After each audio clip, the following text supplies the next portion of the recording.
Buenas noches, mi nombre es Ana Karen Alejandra Galván Pérez, soy estudiante de la Universidad CNSI Virtual, actualmente estoy cursando la licenciatura en Derecho, mi número de matrícula es AL057022.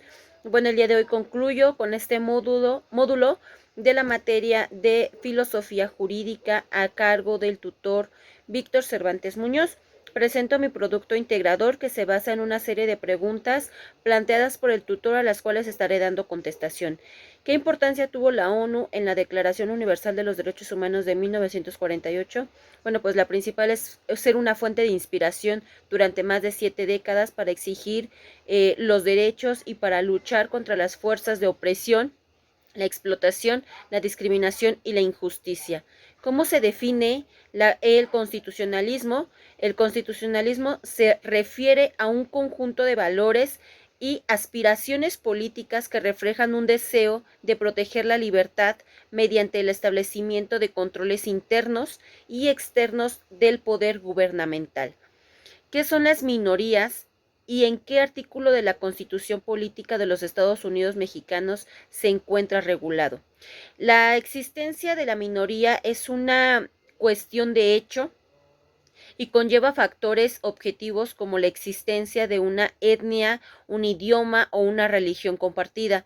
Son factores también subjetivos como o donde se puede incluir a los individuos que deben identificarse como miembros de una minoría permanentes en un grupo minoritario nacional o étnico, religioso o lingüístico. La declaración se inspira en el artículo 27 del Pacto Internacional de los Derechos Civiles y Políticos, que es la disposición jurídicamente vinculante más aceptada sobre las minorías. ¿Qué implica el patriotismo cultural en la actualidad? Bueno, pues el patriotismo es el sentimiento que se puede tener o que puede tener cualquier ser humano hacia su patria, hacia el lugar de su nacimiento, de su origen, la tierra donde él nació o donde se estableció lazos emocionales, lazos afectivos, también puede ser hacia una cultura, hacia su gente o hacia alguna historia en particular. La noción de pertenencia nos otorga identidad y un vínculo que nos puede llevar a contribuir un desarrollo de nuestra nación. Y bueno, pues el respeto, la solidaridad hacia la ciudadanía que emana de ella, ¿no? La identidad de ser, por ejemplo, mexicano, es ser un ciudadano, eh, ayuda también a tener un fortalecimiento hacia nuestra nación, el espacio es vital, eh, nos ayuda a tener una mejor cultura y a sentirnos parte de esta cultura, ¿no? Ser patriota resalta ese valor de reforzar a través de la cotidianidad la atribución de un país mejor, de gritar por nuestros derechos, por la libertad, por la seguridad, por la igualdad y más que nada por la dignidad también de cada ser humano, de cada mexicano, en caso de nuestro país, de cada mexicano, cada mexicana, cada niño, cada habitante de nuestra sociedad. ¿Qué son los derechos humanos de tercera generación y cuál es su origen?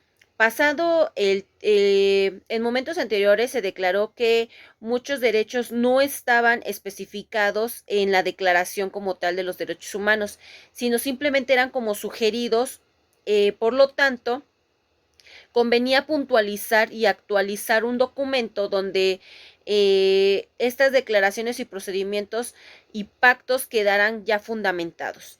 Entonces, los derechos humanos de tercera generación son una actualización en la la Carta de 1948. Estos están motivados por una serie de preocupaciones globales propias de a finales del siglo XX y principios del siglo XXI.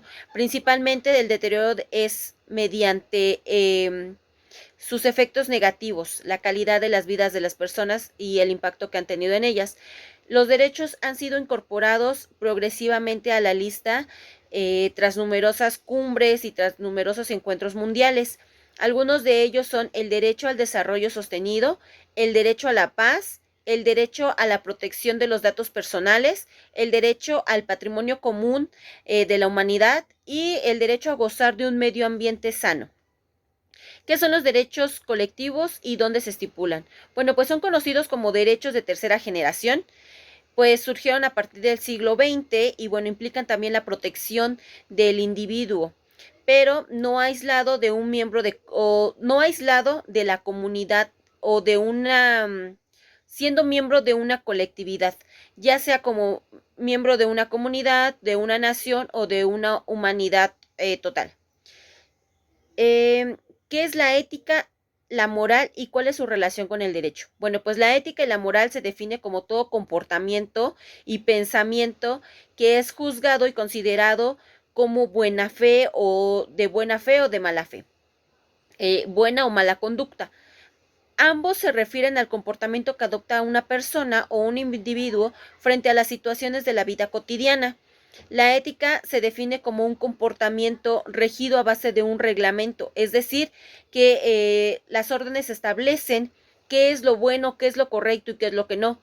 Y bueno, pues un claro ejemplo de la relación del derecho son las reglas de conducta que se deben seguir dentro de un establecimiento público, las normas de una sociedad estudiantil, las leyes establecidas en una constitución que todos los ciudadanos debemos de respetar. Y bueno, pues la moral se refiere únicamente al comportamiento propio de una persona, tales como son las actitudes, la educación, las costumbres.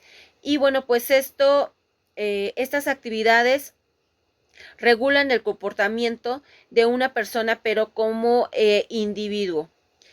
Las características de la moral se puede reflejar en el comportamiento de la persona frente a la ética en caso de que ésta no pueda cumplir las normas necesarias o si su actitud frente a una necesidad se muestra positiva o con un comportamiento grosero o de malos modales. Este es el final de mi producto integrador. Agradezco la atención.